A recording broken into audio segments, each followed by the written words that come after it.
ayollar daftarining 7-bosqichi barcha joylarda tizimli ravishda olib borilyapti. Mana shu yil yangi qabul qilingan Vazirlar Mahkamasini 239-sonli qarori asosida xotin-qizlarni qo'llab-quvvatlash bo'yicha 145-sonli qaror nizomga o'zgartirish va qo'shimchalar kiritilib, ayollar daftariga turuvchi xotin-qizlarda 5 ta toifa bo'yicha amaliy yordamlar ko'rsatilib kelinmoqda.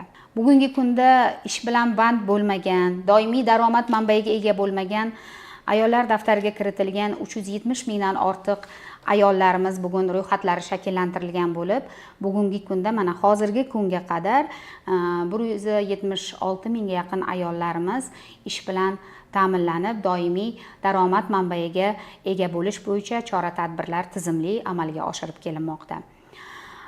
Ikkinchi toifa bugun yangi qaror bo'yicha 2 xil yo'nalishda olib borilyapti. Tadbirkorlik qilish istagida bo'lgan ehtiyojmand xotin-qizlar va tadbirkorlik faoliyatini olib borayotgan xotin-qizlarga kengaytirish, ularning faoliyatini yanada kengaytirib, ishchi o'rinlarini sonini ko'paytirib, ularga moliyaviy ko'maklar, imtiyozli kreditlar berish nuqtai nazaridan bugungi kunda xotin-qizlarimizga 114.068 nafar xotin-qizlarimizga tadbirkorlikni yo'lga qo'yish istagida bo'lganlarga yordamlar ko'rsatildi.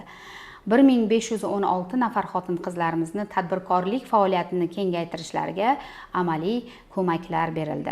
Bu bitta toifada 2 ta katta yo'nalishda olib borilayotganligining bugungi kundagi amaliy natijasi shuni ko'rsatadiki, har bir uyda o'tirgan xotin-qiz nafaqat u shahar markazida bo'lsin, balki chekka olis qishloqlarda yashayotgan uy bekalarimiz, ayollarimiz, davlat ishida ishlamayotgan xotin-qizlarimiz bevosita o'z tadbirkorliklarini kichik bir biznesdan yo'lga qo'yib, bugungi kunda lider tadbirkorlik darajasiga ko'tarilib, o'zlarini ish bilan band qilib, nafaqat o'zlarini, balki yonlarida o'zini mahallasidagi band bo'lmagan ayollarni, xotin-qizlarni jalb qilib, o'zlarini lider tadbirkor sifatida daftardan chiqib, ayollar daftariga kirib, o'sha daftar orqali lider tadbirkor darajasiga ko'tarilayotganligini ko'rishimiz mumkin. Bugungi kunda ijtimoiy tarmoqlarda, ommaviy axborot vositalarida uy-joy sharoitlarini yaxshilash bo'yicha juda ko'p e'lonlar, juda ko'p xabarlar berilyapti.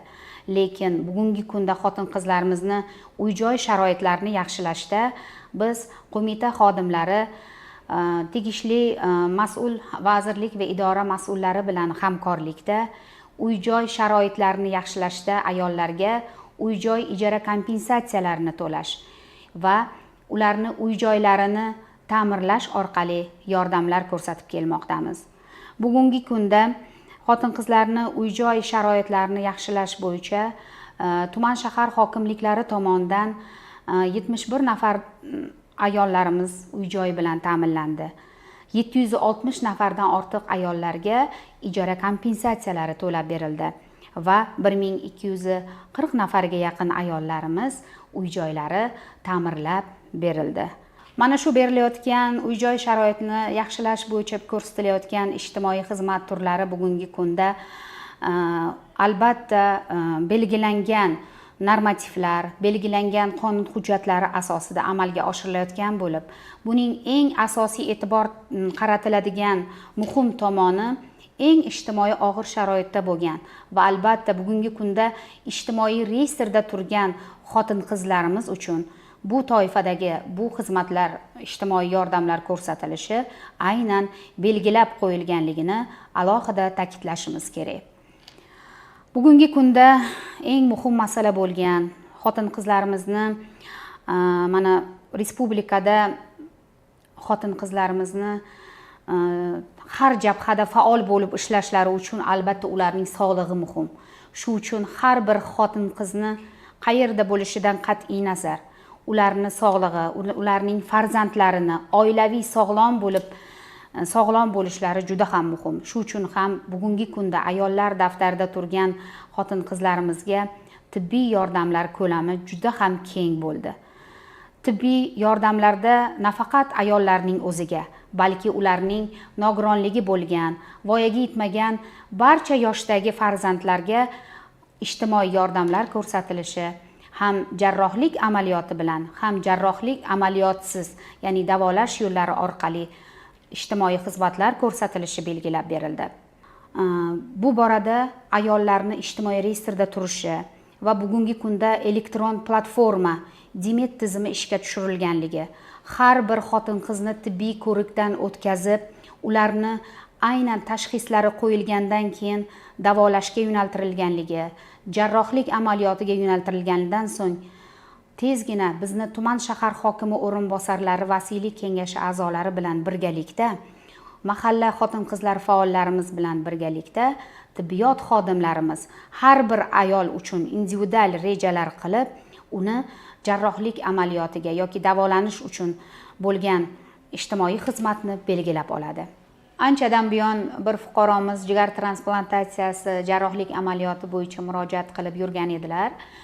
Davlat rahbarimizning 196-sonli qarorlari asosida mas'ul vazirlik idoralar bilan hamkorlikda bugungi kunda fuqaromizga vaucher tizimi bo'yicha yo'llanmalari berilib, jarrohlik amaliyotiga tayyorgarlik ishlari ketmoqda.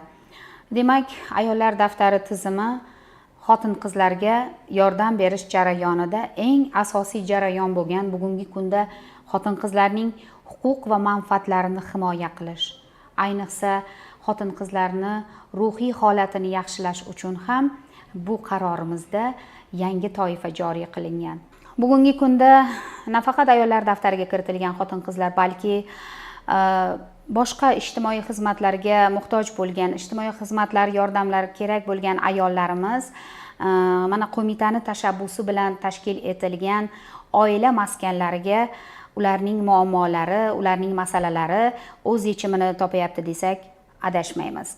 Chunki har bir ayol u xoh ijtimoiy reyestrda bo'lsin, xoh daftarlarga kiritilgan bo'lsin, qo'yingchi daftarlarga ham kiritilmagan bo'lsa-da, har bir ayol o'z masalasini hal qilish uchun bizni tizimimizda tashkil etilgan oila maskanlarida borib, hokim o'rinbosarlarimiz va tegishli mas'ullar bilan birgalikda o'z masalalarini hal qilmoqdalar.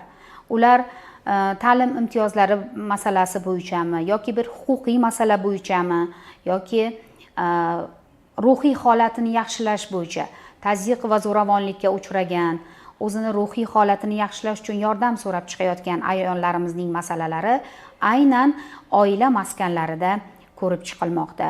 Bu uchun oila maskanlarida malakali huquqshunoslar, malakali psixologlar xizmati joriy qilingan, ularga bepul bu ijtimoiy xizmatlar ko'rsatilib kelinmoqda.